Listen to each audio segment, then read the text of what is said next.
এই যে আমরা রোল খাই, হুম, রোলটা তো মূলত বাংলায়, হুম, এখানেই পাওয়া যায়।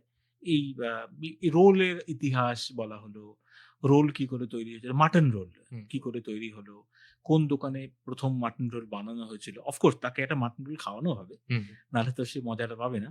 মাটন রোল খেতে, খেতে মাটন রোলের ইতিহাস শুনছি। এটা আ বেসিক্যালি বলা হয় যে বাবু কালচার যখন ছিল, মানে যখন ধরুন আমরা অফকোর্স তখন আন্ডার দ্য ব্রিটিশ রেজিম। এবারে কলকাতায় বাঙালি বাবুরা তারা সকালবেলা অফিস ছুটছে। ১০টা ৫ টার ডিউটি। তখন তো আর হুম, সাহেবের আন্ডারে। হুম, এবার তখন তাদের কি হয়েছে, সময় অনেক সময় কম পড়ত।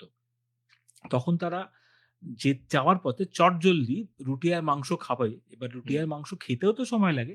তখন যেটা হয়েছিল যে চটজলদি খাবার জন্যে একটা রুটি বা র‍্যাপ করে পরোটার দিত। মধ্যে হুম, মাংসটাকে ঢুকিয়ে মুড়ে দেয়া হলো। হুম, হুম, এবং এটা না ব্রিটিশরাও ভালোবাসতেন। কারণ ওরা হুম, আবার হাতে তো আমরা যেরকম হুম, বাঙালিরা হাত দিয়ে খাই।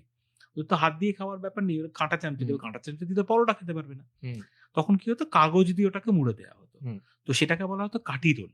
হুম, এবারে কাঠি রোলের গল্পটা কি, কলকাতা শহরে যেটা হয়, তখন বড়, বড় ওই শিক কাবাবের মধ্যে করে, বড়, হুম, বড় শিকের মধ্যে এরকম ওই কাবাব ঢুকিয়ে সেই লোকে কাবাব করা হতো। পরোটার মধ্যে দিয়ে ওটাকে রোল হুম, করে দেয়া হতো। এবার দেখা গেল একসময় যে মানে এত ডিমান্ড যে শিক সব হুম, দেয়া যাচ্ছে না আরকি।